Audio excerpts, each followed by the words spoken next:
video, I was in the Sonoran Desert teaching you a little bit about the saguaro cactus and how it was so important. I've moved on a little bit further west. I'm in California right now, Southern California, in the Mojave Desert at Joshua Tree National Park. And I'm standing in front of a couple of Joshua trees right here, and I'm going to talk to you a little bit about these guys. They're not actually trees, they're actually yucca plants, and they got their name from early settlers that were escaping religious persecution, came out here, and they felt like these trees looked like Joshua from the Bible praying up to God. What do you see when you look at the trees? An interesting fact about these trees is they can only be reproduced when a yucca moth comes and pollinates the flowers. You can't see flowers now, but they were up here. If you look, you can see these balls at the end of the trees or at the end of the limbs. Those are actually seed pods. Had we been here a few weeks earlier, we would have been able to see the flowers and maybe even catch a glimpse of a yucca moth pollinating the flower. But that's already happened this season, and now this is the fruit, and the yucca moth has also laid her eggs in what was the flowers and the seeds, and the baby moths have flown away, and we now have the seed pods, which will drop to the ground, making more Joshua trees. These, you see, have lots of arms. These guys can live 175 to 200 years. There are some that are just straight up with no arm, and I can't find one right now, but maybe we'll get that later. That is one that has yet to flower and produce seed pods.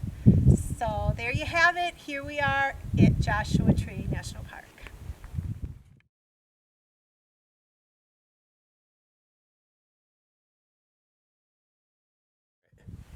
Joshua trees have been around since the Ice Age, and this one was a really old one when it finally died and eventually fell over. I don't even know how tall it is, but you can see all of this, all of these gray branches and stuff were the limbs of the tree back in its day. When this tree was alive, like all other Joshua trees, it provided nutrients and food to birds and little animals. They would eat the fruits, they would the flowers and the seed pods that I had showed you earlier. Also provide protection to the birds and smaller animals. And even in its death, it is providing in the desert. Underneath all of this shrubbery are probably little homes for rodents who would go around and take little bits of thorny cacti and things like that to protect their home, kind of like a little rodent barbed wire fence so that nobody could get them. There's probably lizards hiding in here, and maybe even snakes. I hope not. One right by my foot though.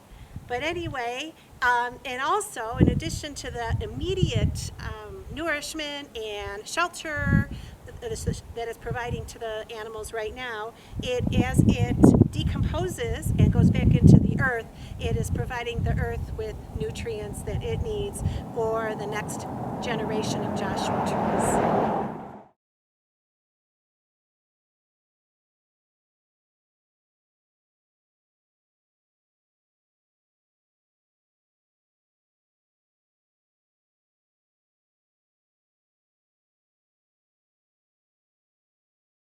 Out east, and they felt that these trees looked like they were praying, somebody from the Bible praying to.